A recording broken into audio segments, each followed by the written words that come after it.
Bonjour et bienvenue dans cette 10e séance qui est dédiée à Python. Donc aujourd'hui, on va essayer de voir la concurrence et le parallélisme, qui sont deux approches très intéressantes. Et suivant les besoins, c'est-à-dire si on a un programme qui interagit avec des fichiers, par exemple, pour tout ce qui est input-output.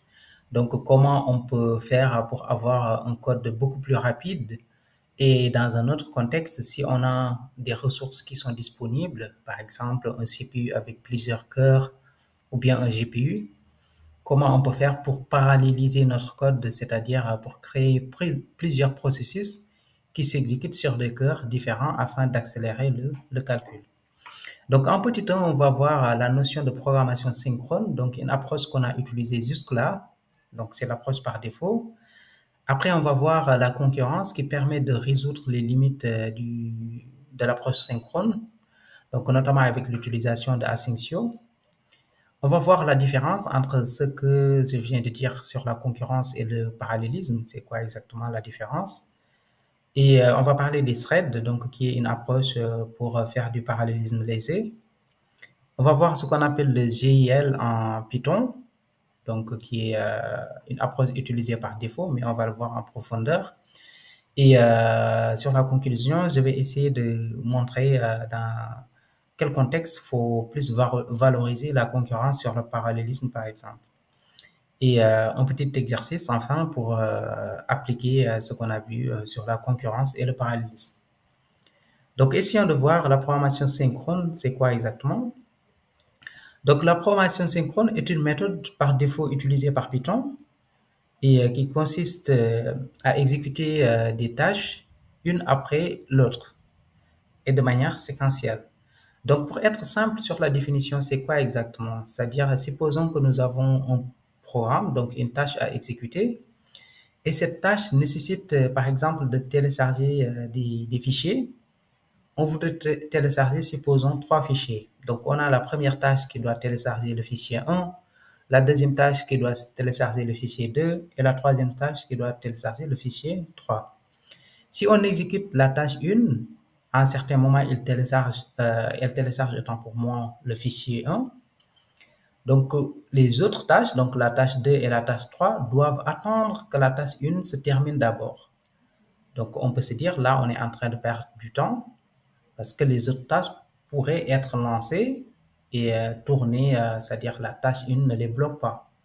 Donc, si on se retrouve dans ce genre de contexte, là, on parle de programmation synchrone. Donc, pour illustrer avec le code, donc essayons de simuler le téléchargement avec une fonction qui s'appelle download file. Dans download file, on va donner le fichier à télécharger, mais ici, on ne fait pas de téléchargement, on affiche.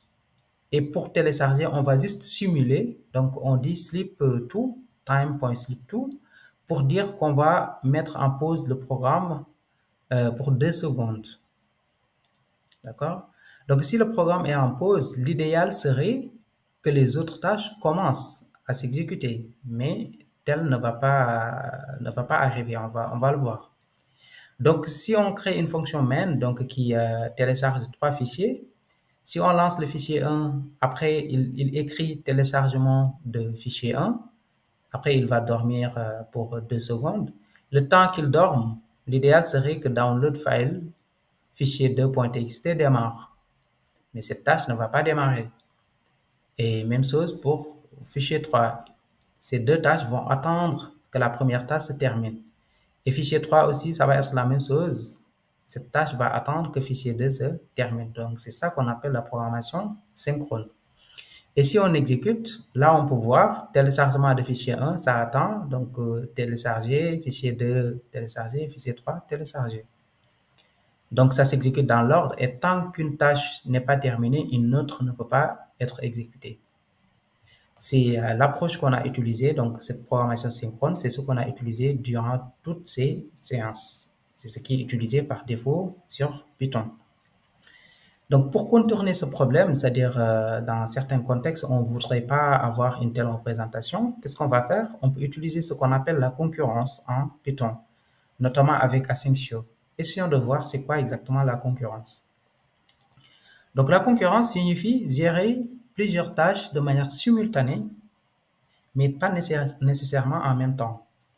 Donc, qu'est-ce que cela veut dire exactement? Donc, on peut gérer plusieurs tâches de manière simultanée, c'est-à-dire si une tâche fait des appels, c'est-à-dire fait un téléchargement pour le cas précédent, les autres tâches peuvent commencer leur exécution. Donc, ça ne va pas les bloquer.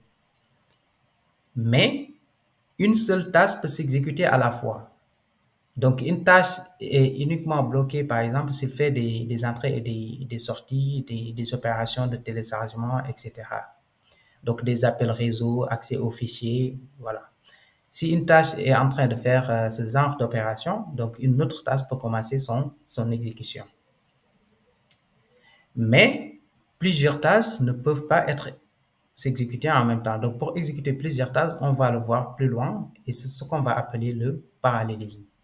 Donc, essayez de creuser plus en profondeur la partie concurrence avec plusieurs tâches qui s'exécutent de manière simultanée. Donc, pour ce faire, on va utiliser Asyncio. Donc, on prend le même code que précédemment avec le téléchargement.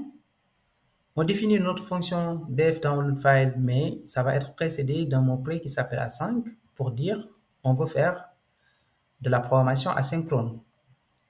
Et là, on n'utilise pas time.sleep, on utilise await asyncio.sleep. Donc, on fait attendre le programme 2 secondes. Et on définit notre fonction main, donc précédée d'async.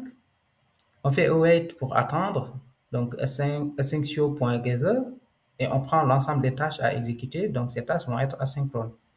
Donc, dans ce cas précis, si fichier 1 fait son téléchargement, donc avec le slip 2, si le slip 2 est lancé, donc la tâche va attendre 2 secondes, donc elle ne fait rien. Donc, la tâche 2 peut commencer à s'exécuter, ou bien la tâche 3. Donc, essayons de prendre ce code. Donc, si vous l'exécutez directement sur Colab, ça ne va pas marcher. Donc, il faut copier le code. Vous créez un fichier avec touchmain.py, donc un fichier qui s'appelle main.py par exemple. Donc, essayons de coller le code, CTRL-S, donc on enregistre. Donc, essayons d'exécuter avec Python 3 main.py. Si on exécute, donc on voit téléchargement de fichier 1. Après téléchargement, donc si le fichier 1 écrit téléchargement de fichier 1, il doit attendre 2 secondes. Donc, il est en train de télécharger. Donc, le temps qu'il télécharge, on a vu que fichier 2 s'est lancé. Donc, fichier 2 s'est lancé, il écrit, après il fait slip 2, donc il attend. Et fichier 3 va commencer à s'exécuter. Donc, il n'attend pas que les deux fichiers se terminent d'abord, ou bien les deux tâches se terminent d'abord. Et à la fin, on peut voir télécharger pour les 3 fichiers. Donc, pour récapituler, en fait, la programmation synchrone, ce qu'on a vu sur le petit 1, nous permet c'est l'approche qui est utilisée par défaut. Et c'est une approche qui consiste à exécuter les tâches de manière séquentielle, c'est-à-dire une tâche doit s'exécuter jusqu'à sa fin avant qu'une autre tâche démarre. Pour résoudre ce problème, on a la concurrence qui est l'approche asynchrone et qui nous permet tout simplement d'exécuter une tâche, mais si la tâche fait des appels réseau ou bien des communications pour prendre des entrées et des sorties, une autre tâche peut commencer à s'exécuter, donc on ne va pas l'attendre. Et cette autre tâche peut s'exécuter, mais il faut noter que sur la concurrence, c'est juste l'approche ne pas être synchrone, c'est-à-dire ne pas attendre jusqu'à la fin. L'approche parallèle n'est pas tenue en compte, c'est-à-dire plusieurs tâches ne peuvent pas être exécutées de manière simultanée. Et pour parler de l'approche parallèle, essayons de faire une petite comparaison entre la concurrence, ce qu'on vient de voir, et le parallélisme. Donc, pour la concurrence, je récapitule encore. On a une exécution de plusieurs tâches de manière non bloquante, mais pas nécessairement en parallèle. Donc, cette approche est souvent utilisée pour des tâches input-output bound. Et input-output bound, c'est pour dire qu'on a, par exemple, des requêtes réseau, donc, ou bien des accès aux fichiers. Donc, en quelque sorte, ça va être lorsque la performance de notre code est principalement limitée par la vitesse des opérations d'entrée et de sortie. Donc, on peut communiquer avec le disque ou bien des appels réseau, etc. Donc, plutôt que par la puissance du processeur. C'est-à-dire, dans ce contexte pour la concurrence, le plus souvent, le processeur ne pose pas problème. Ce qui pose problème, c'est que notre programme doit faire beaucoup d'appels d'entrée et de sortie, ou bien beaucoup d'opérations d'entrée et de sortie. Alors que pour le parallélisme, ça va être une exécution de plusieurs tâches en même temps, donc de manière parallèle. Cela peut être réalisé en utilisant plusieurs cœurs de CPU. Supposons qu'on a sur notre PC plusieurs cœurs, donc que ce soit CPU ou GPU. Donc on peut utiliser cette approche, ce qui permet de tirer parti du matériel disponible. Donc au lieu d'exécuter notre code sur un seul cœur, donc on peut répartir le code sur plusieurs cœurs et chaque code va s'exécuter de manière séparée afin d'accélérer le calcul. Donc, c'est plus utilisé pour des tâches CPU bound. Et CPU bound, ça va être quoi? C'est un peu la différence de input-output bound. C'est lorsque la performance est principalement limitée par la puissance de calcul du processeur plutôt que par des opérations d'entrée et de sortie. Donc, pour cette partie de parallélisme, les opérations d'entrée et de sortie ne posent pas trop de problème. Ce qui pose problème, c'est qu'on a besoin de faire des calculs lourds. Alors que pour la concurrence, ce qui posait problème, c'est les opérations d'entrée et de sortie. Donc, pour faire du parallélisme, il faut importer sur Python, from multiprocessing, on peut importer processes, donc pour créer plusieurs processus. Et on va simuler le carré, par exemple, on va calculer le carré. Donc, qu'est-ce qu'on va faire? Le carré d'un nombre ici, donc on va simuler, c'est-à-dire une attente, on fait une boucle donc pour attendre 10 à la puissance 7.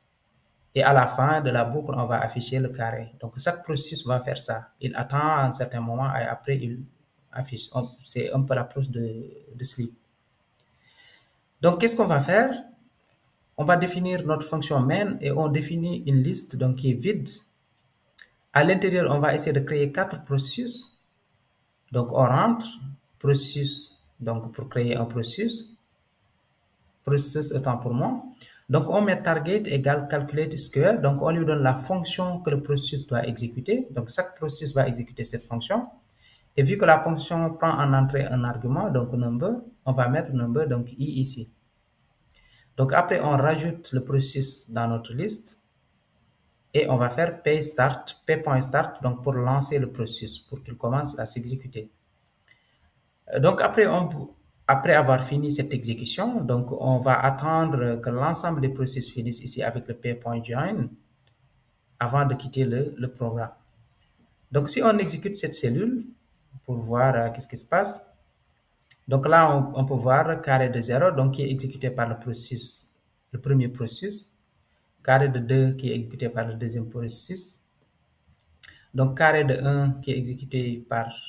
Donc là, si vous regardez bien, l'ordre n'est pas représenté. Donc, le premier processus a eu la main en troisième position. Donc, il y a d'abord le processus 2 qui est venu, donc avec carré de... Le processus 3, autant pour moi, avec carré de 2, avant que le processus 2 ne vienne avec carré de 1. Donc, le processus s'exécute de manière vraiment séparée. Et cette illustration est beaucoup plus visible si on a plusieurs cœurs, donc ça accélère carrément le calcul. Donc, question de voir les threads en Python. Donc, les threads sont un autre moyen de réaliser de la concurrence et du parallélisme. Donc, on peut les utiliser pour faire de la concurrence, donc avec des accès non bloquants, ou bien du parallélisme pour exécuter un code de manière simultanée, de manière parallèle, autant pour moi. Donc, un thread peut être défini aussi comme un flux d'exécution au sein d'un processus. Donc, les threads vont partager le même espace mémoire, mais Python utilise le JIL, donc Global Interpreter Lock, qui empêche l'exécution simultanée de plusieurs threads pour des tâches CPU bound. Donc, si vous voulez utiliser les threads pour faire du parallélisme, il faut savoir que par défaut, le JIL de Python va empêcher ça. Donc, vous utilisez les threads pour faire de la concurrence, ça peut marcher. Mais si vous voulez faire du parallélisme, le GL, par défaut, il empêche que les threads soient utilisés voilà, pour effectuer du parallélisme. Donc, les threads sur Python vont être limités à la concurrence, pas au parallélisme. Donc, pour utiliser les threads, on peut importer threading et on fait la même chose que précédemment. Par exemple, ici, on peut créer deux fonctions et pour chaque fonction, ça va être un thread qui va l'exécuter. Donc, thread 1 va compter, donc il dort 2 secondes, alors que thread 1, il dort une seule seconde. Donc, pour définir les threads d'abord, donc on appelle thread, donc cette classe. Donc, qu'est-ce qu'on va définir? Après, on lui donne la fonction à exécuter. On fait la même chose pour le thread 2, on lui donne la fonction. Après, on fait start, comme avec les processus de tout à l'heure. Donc, on fait join pour l'attente. Et si on exécute ce bout de code, vous pouvez voir qu'est-ce qu'on a. On a thread 1 qui s'exécute, qui dit 0, thread 2 qui s'exécute, qui dit 0. Donc, thread 2 qui s'exécute encore. Donc là, vous pouvez voir que thread 1, il dort 2 secondes. Et thread 1, il dort une seule seconde. Donc, thread 2 peut s'exécuter 2 fois sur thread 1. Donc ici, on a l'aspect de concurrence qui est illustré. Donc, vu que les threads peuvent partager des variables, donc on peut définir une variable ici, counter, et les threads pourront y avoir accès en modifiant cette variable. Mais il faut définir une approche de verrou, donc pour synchroniser l'accès à la variable. Mais si on définit ce verrou, donc l'aspect de concurrence, on peut la perdre. Donc, vous pouvez voir avec cette illustration, donc l'objectif, c'est que thread 1, il incrémente la variable et thread 2, il décrémente la variable. Donc, thread 1, il dort 5 secondes et thread 1, il dort 5 secondes ici, thread 2, il dort 1 seconde. Donc, nécessairement, on va se dire que c'est thread 1 qui va s'exécuter le plus rapidement possible, mais tel ne sera pas le cas. Essayons de simuler pour voir.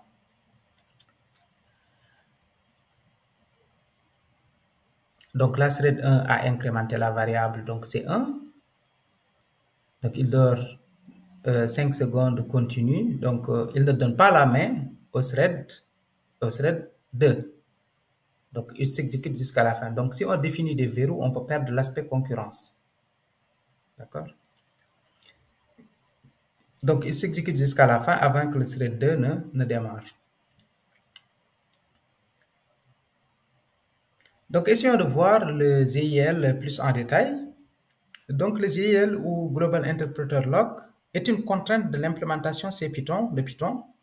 Il permet uniquement à un seul thread d'exécuter le code du code Python à la fois. Donc on n'a pas l'aspect parallèle, c'est-à-dire plusieurs threads ne peuvent pas faire l'exécution en même temps, mais il prend un seul thread à la fois. Mais il y a la possibilité de concurrence quand même si on n'a pas utilisé l'aspect de verrou comme je l'ai montré tout à l'heure.